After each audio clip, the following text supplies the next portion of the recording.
Magandang araw po sa inyong lahat. Welcome po sa Juan Katawa, Catriona Gray and Vice Ganda sa Lady Gaga concert. Nadine Lustre at BF niya na Waterfall Adventure ngayon. Alamin po natin lahat yan dito sa ating video. Dito po muna tayo kay Catriona Gray at kay Vice Ganda na umattend nga po dito sa Lady Gaga concert na ang title nga po ay itong Mayhem Concert na yan po yung pinakabagong album po ni Lady Gaga at talagang excited po yung dalawa. So ipapanood ko po sa inyo yung pag-prepare ni Catriona Gray dito sa naturang concert na ito. So kung mapapansin nyo, talagang kitang-kita po kay Catriona Gray ang pagka-excited niya dito sa naturang event na ito.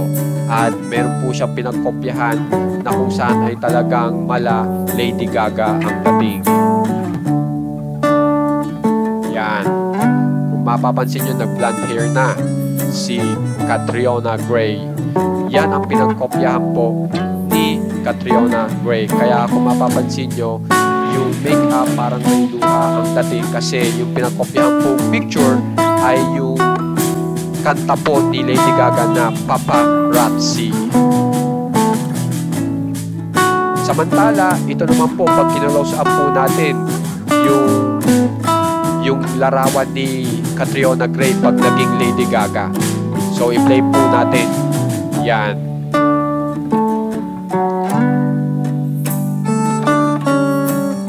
Yan ang pinagkopyahan po. Tapos yan yung ginamit ng makeup at yan.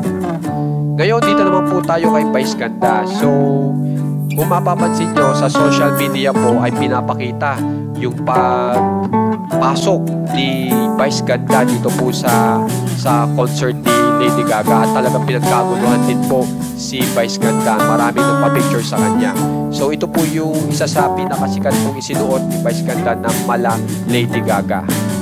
Panoorin po natin. Yan.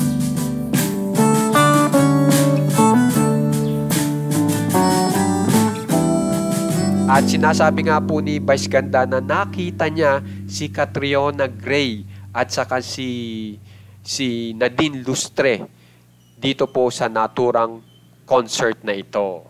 Samantala, dito naman po tayo kay Nadine Lustre at kanyang BF kung saan ay ipinakita po ng kanyang BF yung kanilang adventure papuntang waterfall. Panoorin po natin. Kung mapapansin nyo, napakaganda po ng larawan. Meron pa silang na-capture na rainbow.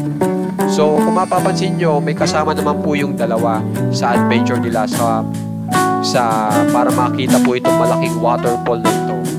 Yan. Tapos ipapakita ko rin po sa inyo na napakalakas pala ng loob ni si Barrio, yung boyfriend po ni Nadine Lustre.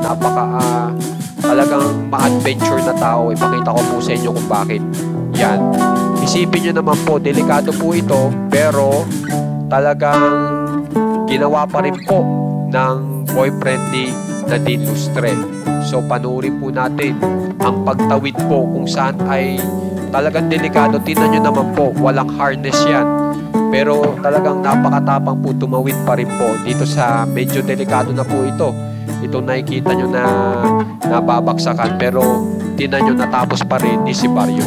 Kaya naman guys, kung gusto nyo pong ma-update sa mga famous celebs ng Pinas, alam nyo pong gagawin, subscribe lang po kayo sa ating channel na Juan Katawa. Share lang po para makapagbigay ng love. Maraming salamat po.